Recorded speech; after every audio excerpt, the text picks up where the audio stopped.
Hi everyone, and welcome to my final course walkthrough for 5510.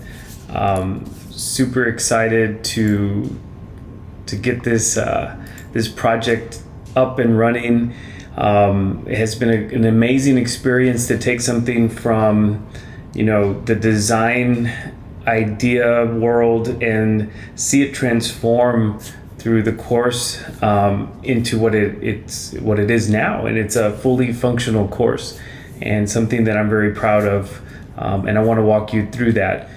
So when we look at the course itself, it is a modular based course, and let's go ahead and look at the 10 different modules that we have. And so from my homepage, I can see the welcome screen, and I've created this with the image for the course, a video introduction, just kind of giving the highlights, and then we can jump into the actual modules and stuff. So we can go to the modules. Again, like I mentioned, it's a 10-week course, so every week has a module. And all of them are structured somewhat similar to kind of give that continuity. This is supposed to be an online course, so I wanted that easy kind of pattern for the student to follow to be a very helpful thing for them.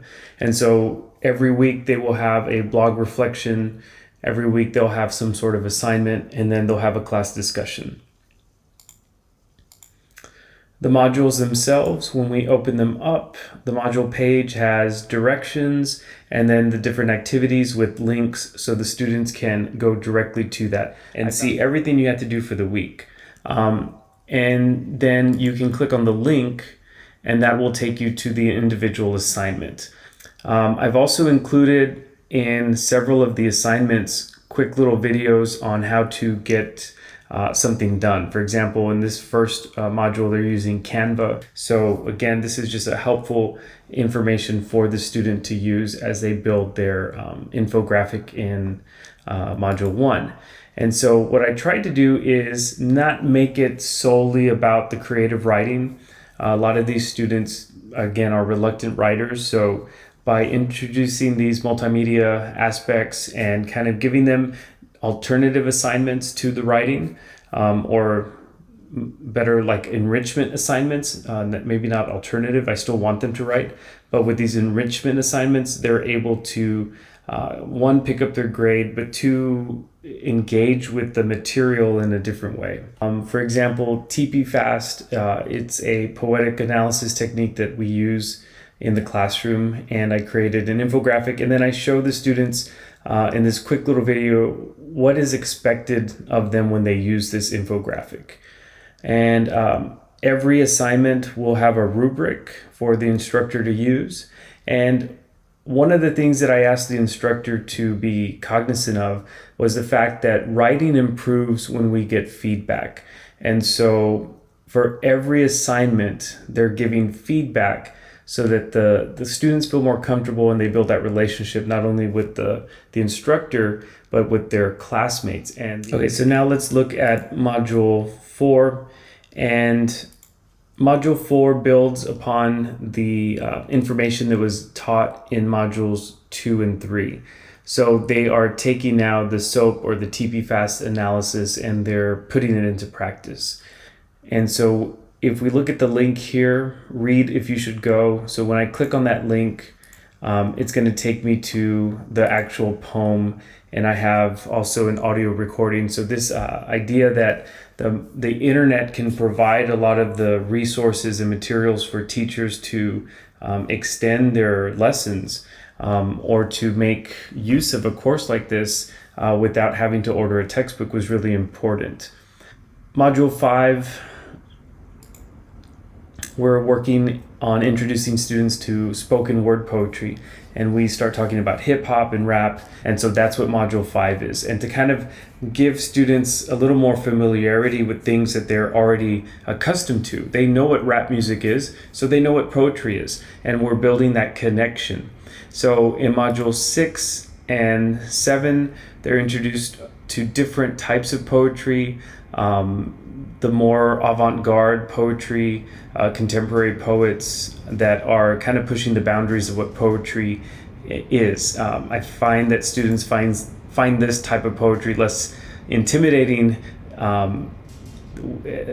compared to like a sonnet, and to kind of change the idea of what it means to be a poet and what it means to be a writer, and exploring new ways and new poets. Again, I love this stuff. I get really excited when I think about what technology is allowing me to do in this course.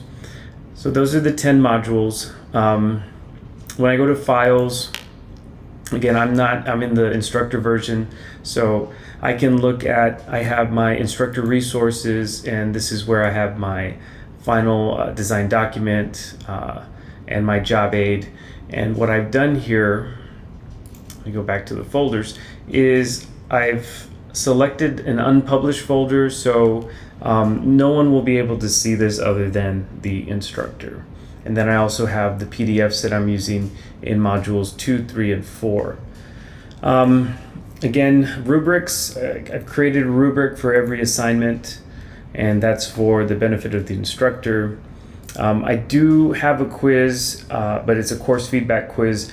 And this, I guess at this point, I can kind of highlight what has been the biggest change in the course. Is when I initially started, I had 3 multiple choice quizzes that I was going to give. And in talking to one of my colleagues, I wanted to get their feedback. And they suggested that if my whole goal was to encourage writing, help students feel more comfortable in writing, and to be less intimidated by poetry, I might want to take the very traditional multiple choice test out of the course, because they felt it was kind of reverting back to the way that we teach poetry now. And so the idea here is to teach it the same way as a college course in creative writing or poetry might be taught. So I took that advice and I took those quizzes out. So that's why I don't have those quizzes, and that reflection has also been made on my design document. Taking a look at my assignments page, you'll notice that I've included all the points for the instructor to follow. I have included also due dates so that they can see how the pacing of the course is meant. If they go to settings, they can manipulate the start date of this course, the end date. They can also do that in the assignment page for the individual assignments, and I've outlined that in my job aid by clicking on the edit and scrolling down to the due date, and they can manipulate the due dates for those. That is my course walkthrough. I was very excited to participate in this master's program. It has been a phenomenal experience. I want to thank my professors and my TAs and my classmates, and I hope that you guys enjoyed the course, and I hope that you enjoyed my course design.